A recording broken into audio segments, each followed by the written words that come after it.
Inilah tugas kita. Tugas ini hampir terlupakan oleh kita. Kita terlalu dinina-bobokkan dengan kenikmatan, kenyamanan, semua yang ada di dunia ini. Kita lupa bahwa dunia ini ancaman kegelapan. Kita hanya sibuk mengurus diri. Kita lupa menjangkau jiwa lain. Gereja-gereja hanya sibuk mempercantik dirinya sendiri.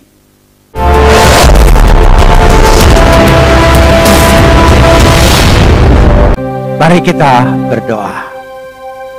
Besem haab behaben weroah hakodes Elohe Echad. Dalam nama Bapa, Putra, dan Roh Kudus Tuhan yang Esa. Bapa di sorga, kami memuji dan mengucap syukur kepadamu atas segala kasih, karunia, anugerah, limpah rahmat dan berkat-Mu. Atas segala penyertaan kasih setia Tuhan yang mengiringi setiap langkah-langkah kehidupan kami. Atas berkat-berkat Tuhan, atas perlindungan Tuhan yang senantiasa menudungi kehidupan kami. Kami mengucap syukur dan berterima kasih buat semua yang Tuhan buat dalam kehidupan kami. Atas perkenanan hidup yang Tuhan berikan kepada kami. Kami mengucap syukur. Kami ingin menyerahkan seluruh kehidupan kami ke dalam tangan-Mu. Karena terus-menerus kami percaya di dalam Engkau kami akan terpelihara dengan sempurna. Bapa di dalam Kristus Yesus. Pada hari Natal ini, kami datang merendahkan diri di hadapan-Mu. Mohon belas kasihan-Mu. Dan mohon juga perkenanan Tuhan. Lawatan-Mu di dalam kehidupan kami. Dengan firman-Mu bukakanlah hati kami. Roh-Mu yang kudus mengurapi kami. Baik hamba-Mu yang menyampaikan sabda-Mu, maupun kami semua jemaat yang mengikuti ibadah ini. Di rumah masing-masing, Tuhan menghampiri kami, pribadi lepas pribadi. Urapan Roh Kudus-Mu memberikan hikmat, marifat, dan berkat surgawi. Biarlah sabda-Mu itu dibukakan bagi kami, untuk menjadi pelita, pandu, tuntunan, pedoman, petunjuk di dalam kehidupan kami. Terima kasih Bapa, dalam nama Yesus kami berdoa. Amin. Shalom. Pada pagi hari ini kita akan bersama-sama dalam ibadah Natal ini membaca dulu bacaan kita yang terambil dari Injil Matius pasal 4 ayat yang ke-12 sampai ayat 17. Jemaat yang ada di rumah masing-masing pada hari Natal ini, kita akan membaca bacaan ini. Saya akan bacakan secara keseluruhan. Tetapi waktu Yesus mendengar bahwa Yohanes telah ditangkap, menyingkirlah ia ke Galilea.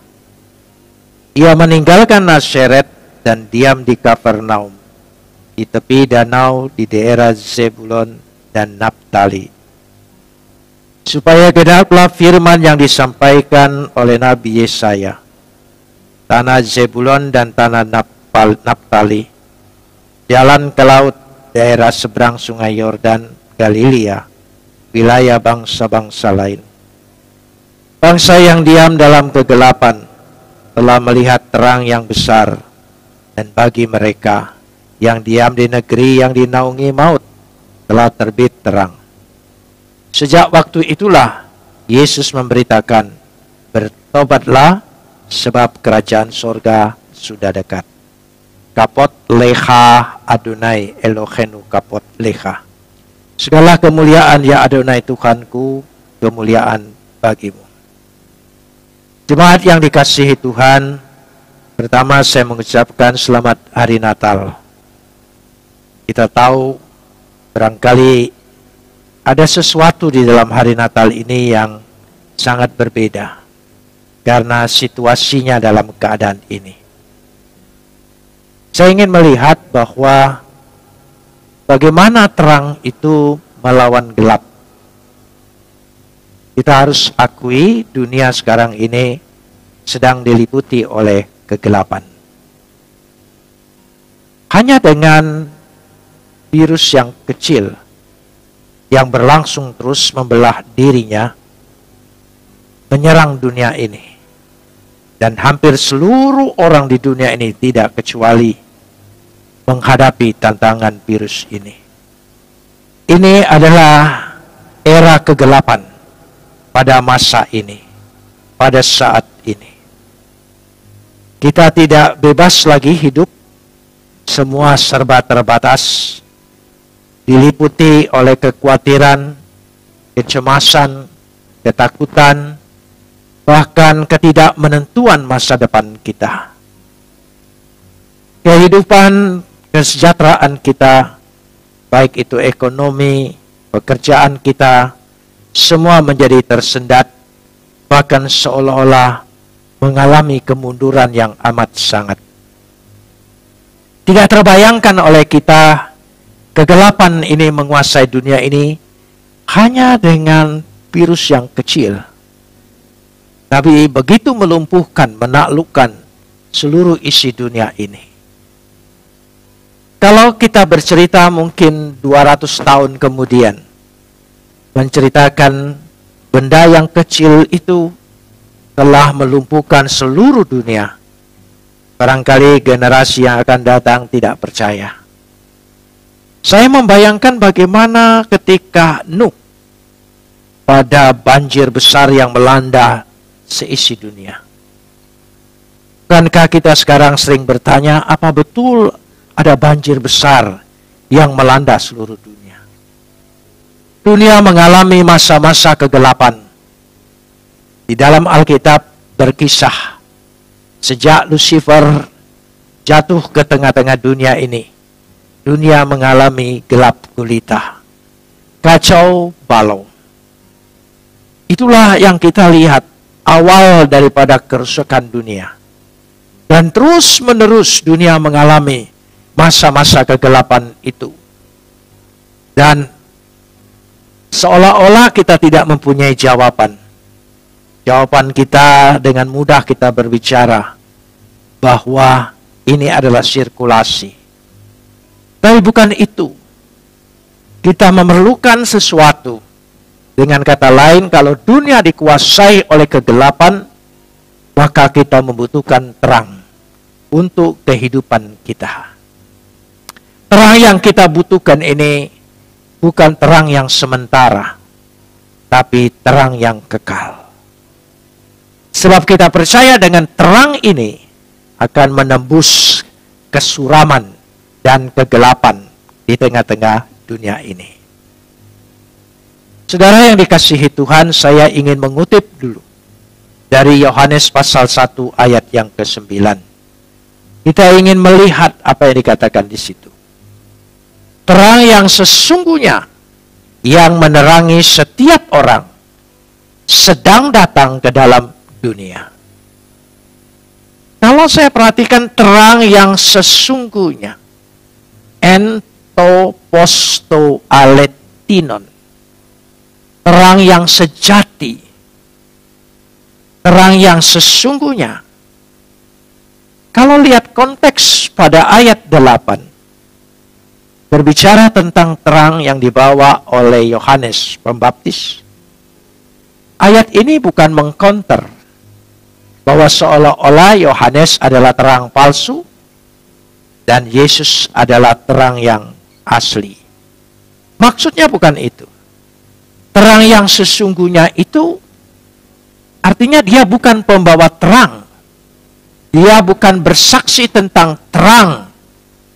Tapi dia adalah terang itu sendiri. Itu maksudnya. Para pemimpin agama memberikan pencerahan, membimbing, menuntun umat untuk datang ke dalam terang.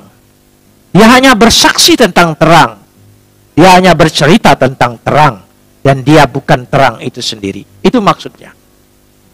Tapi Yesus berkata dia adalah terang itu sendiri. Dan terangnya sanggup menerangi setiap orang. Dikatakan sedang datang. Memakai kata erhomenon. Sudah datang sebetulnya.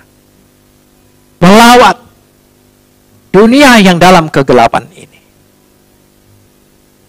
Kalau kita tidak merasa hidup di dunia yang penuh kesuraman dan kegelapan, barangkali kita hanya berpikir satu tradisi saja.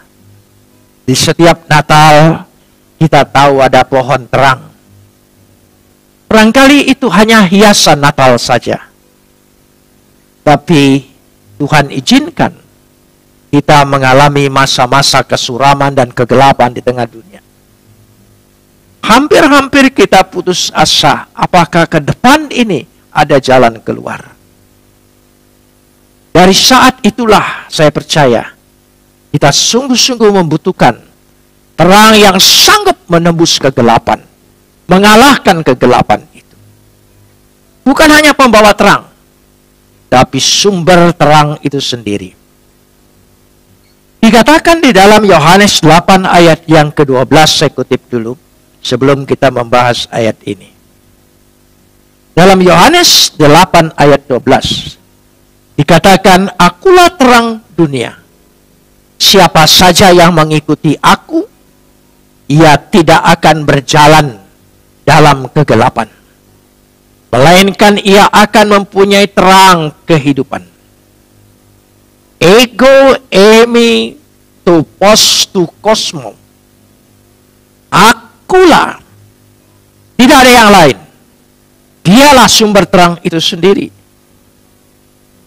Dan kalau kita percaya kepada Dia, mengimani, mengikuti Dia, saya percaya kita pasti menemukan terang yang sesungguhnya. Kita akan menembus kegelapan ini. Kita akan melihat masa-masa depan kita yang penuh terang benderang. Dia sanggup, karena Dia adalah sumber terang itu sendiri. Ini yang kita butuhkan. Mari kita tidak hanya terpaku dengan masa kesuraman ini. Kita berharap, beriman, percaya. Jangan hilang kepercayaan kita.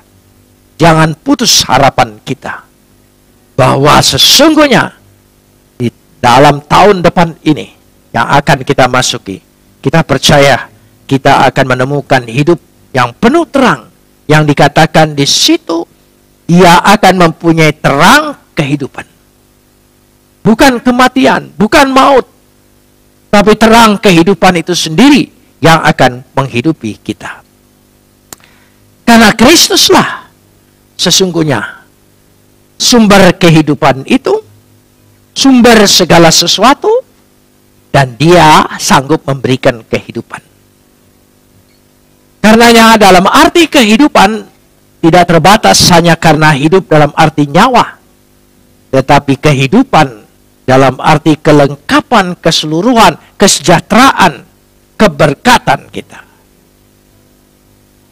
Terang yang kita tunggu-tunggu. Terang yang kita harapkan untuk membantu hidup kita.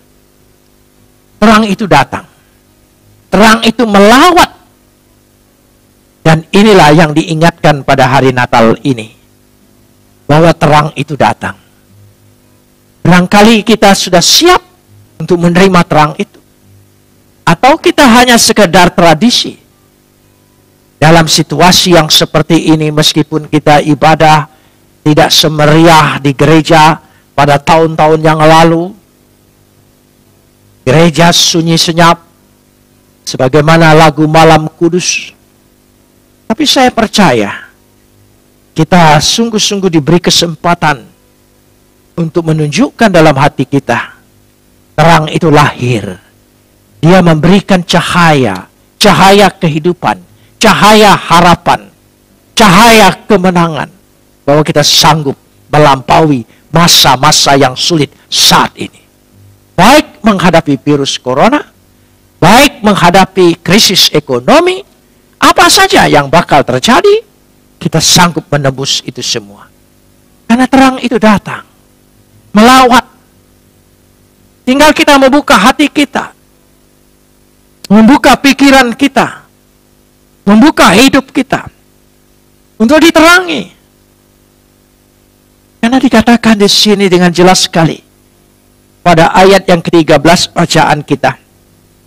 Ia meninggalkan Nazaret.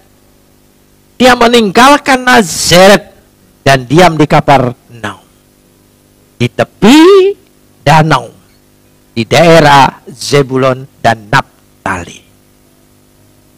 Kedua kota daerah ini disebut Zebulon dan Naftali. Saudara, kenapa?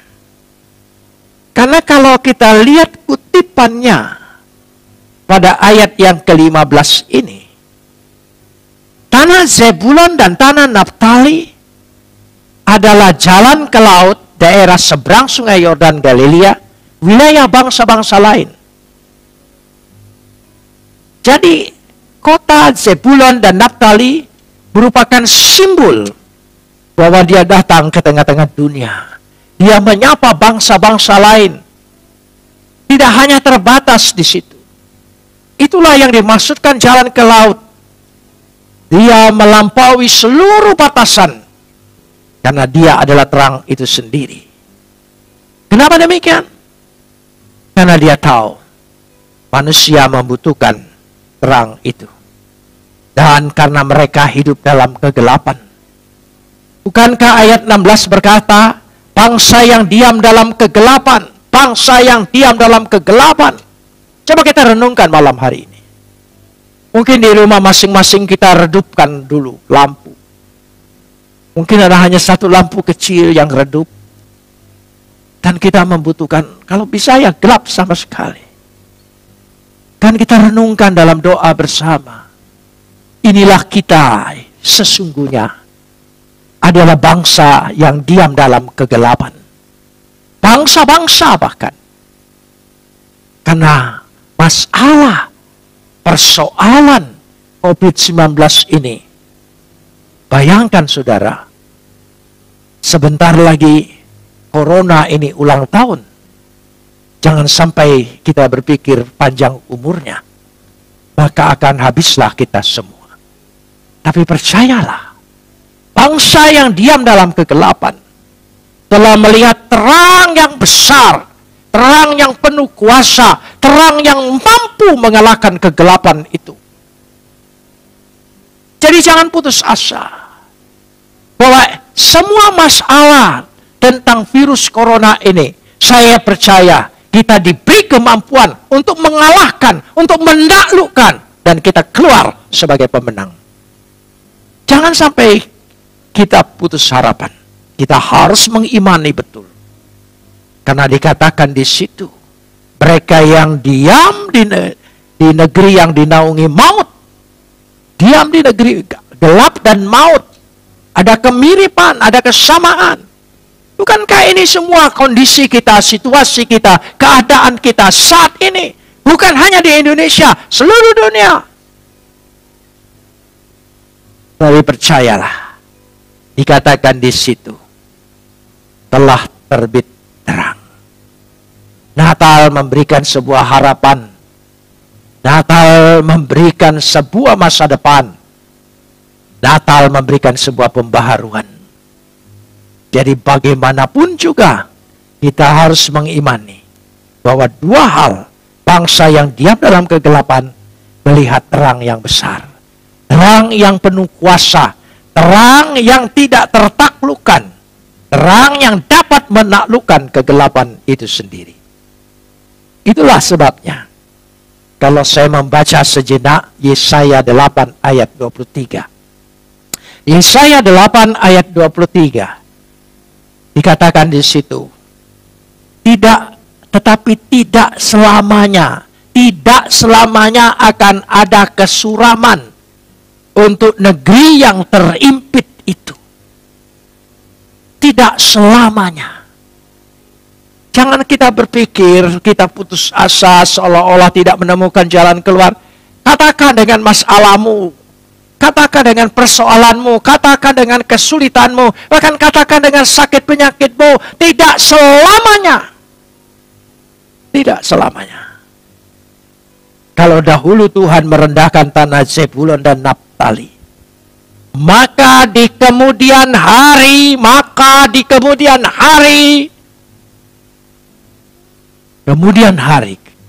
di tahun depan, tahun 2021 ini, saya percaya Tuhan akan memuliakan jalan ke tengah-tengah laut itu. Daerah seberang sungai Yordan, wilayah bangsa-bangsa lain. Kita percaya. Dan selanjutnya dikatakan di sini pada pasal 9 ayat 1. Bangsa yang berjalan dalam kegelapan telah melihat terang yang besar. Mereka yang diam di negeri kekelaman, atasnya terang telah bersinar. Saya percaya itulah iman kita menjelang tahun baru ini. Saya percaya dan saya mengimani. Mari kita mengimani bersama-sama. Kita berserah kepada Tuhan. Sungguh-sungguh bersama-sama. Bahwa Dia sanggup. Dan terang itu memberikan harapan. Masa depan. Kebaikan. Dan Tuhan punya rencana. Dia menginginkan terang. Dia tidak menginginkan kegelapan. Tapi inilah dunia. Inilah kesalahan manusia. Inilah dosa manusia. Inilah kerusakan manusia yang merusak dunia ini. Dari sejak awal Dia menciptakan dunia. Dia mengatakan bukan gelap itu baik, tapi terang itu adalah baik. Coba kita lihat sejenak Kejadian 1 ayat yang keempat. Kejadian 1 ayat yang keempat. Tuhan melihat bahwa terang itu baik. Bahwa terang itu baik. Wayar Elohim. Dan Tuhan melihat. Et haor, terang itu kitab. Kitab baik. Wayabdel Elohim. Dan Tuhan memisahkan ben antara haor terang itu uben hahose dari kegelapan. Dia akan memisahkannya. Tidak akan tercampur, tidak akan berbaur. Itulah yang kita imani. Dan karenanya sekali lagi, kalau terang itu sudah datang menguasai kita, maka sebagaimana digenapilah firman ini. Pada ayat yang ke-14 berkata, supaya genaplah firman yang disampaikan oleh Nabi Yesaya. Supaya genap. Kalau Tuhan izinkan kegelapan itu, supaya kita tahu, kita membutuhkan terang. Kita sungguh berharap, sungguh-sungguh akan ada masa depan yang baik. Ada kehidupan yang normal kembali. Itu yang kita harapkan. Dan kita imani. Kita percaya semua ini. Sambil kita tetap waspada. Sambil kita tetap berjaga-jaga. Beriman bukan berarti tidak berhikmat. Karena kata terang dia sumber kehidupan, sumber hikmat, sumber berkat. Di situ letaknya. Supaya firman itu digenapi. Sehingga sekali lagi, Yesus akan memberikan penggenapan itu. Dan marilah kita semua disadarkan. Jika terang itu sudah ada dalam diri kita, kita punya kewajiban. Di sini dikatakan, pada Matius 5, ayat 14 dan 16. Inilah tugas kita. Tugas ini hampir terlupakan oleh kita. Kita terlalu dinina-bobokkan dengan kenikmatan, kenyamanan, semua yang ada di dunia ini. Kita lupa bahwa dunia ini ancaman kegelapan di dalam kehidupan kita. Kita lupa orang lain membutuhkan terang itu. Tetapi Matius 5 ayat 14 dan 16 dengan jelas menyatakan di situ, yaitu kamu adalah terang dunia. Kota yang terletak di atas gunung tidak mungkin tersembunyi. Artinya kita harus bersaksi, memberitakan Injil, kabar baik. Inilah kesempatannya. Seringkali kita lupa, kita hanya sibuk mengurus diri, kita lupa menjangkau jiwa lain. Gereja-gereja hanya sibuk mempercantik dirinya sendiri. Tetapi jiwa-jiwa yang di luar, kita tidak menjadi terang keluar. Kita hanya menjadi terang dalam gereja kita sendiri. dan sinarnya tidak sampai keluar. Biarlah Natal ini menyadarkan amanat agung itu kepada diri kita. Bahwa sekaligus dinyatakan di situ bahwa Matius juga menyampaikan akhir daripada Injilnya adalah amanat agung. Dan di sini dia menjelaskan konteksnya dengan terang itu. Bahwa kita tidak boleh tersembunyi. Kita harus membuka diri. Harus terbuka dan terlihat sehingga terang itu dapat menyinari dan orang lain mendapat berkat. Untuk itu, mari kita melihat diri kita dulu. Saatnya Natal ini seperti ayat yang ke-17. Kita ingatkan kembali perkataan Yesus ini. Inilah Natal pertobatan bagi orang Kristen. Sekali lagi, Natal pertobatan bagi seluruh orang Kristen, bagi gereja-gereja yang sudah lupa dirinya adalah terang dunia ini, yang hanya menutup dirinya di dalam organisasinya sendiri, di dalam gerejanya sendiri, di dalam gedungnya sendiri. Kita ingatkan kembali, inilah saatnya kita merendahkan diri, berlutut di hadapan Tuhan. Di malam Natal yang penuh gelap ini, kita membutuhkan terang yang besar. Yesus sudah lahir ke tengah-tengah dunia ini. Mari kita ingat kembali perkataan Yesus ini. Bertobatlah, bertobatlah, bertobatlah. Sebab kerajaan sorga sudah dekat. Bertobatlah. Hanya itu jalan balik kita. Hanya itu satu-satunya jalan kita menemukan terang itu. Dan setelah itu kita melihat, percayalah dengan terang itu. Sebagaimana dikutip oleh Yohanes 12 ayat 35 dan 36. Anda bisa baca itu. Disitulah letaknya. Bahwa sesungguhnya pertobatan itu membuka hati kita. Dan percayalah terus kepada terang itu. Jangan putus-putus harapan bahwa terang itu menerangi kehidupan kita. Hari Natal ini adalah Natal yang paling indah sesungguhnya. Karena kita tahu kita membutuhkan terang itu. Mungkin di rumah masing-masing, di dalam kegelapan kita menyalakan lilin. Dan terang itu menerangi sekitar kita. Itu lilin kecil yang terbakar sebentar lagi habis. Tapi Yesus adalah terang besar yang tidak akan habis-habisnya. Patutlah kita selain bertobat, berdoa mengucap syukur bersama keluarga. Terima kasih Tuhan. Kami masih diberi kesempatan untuk melihat terang yang besar itu. Amin.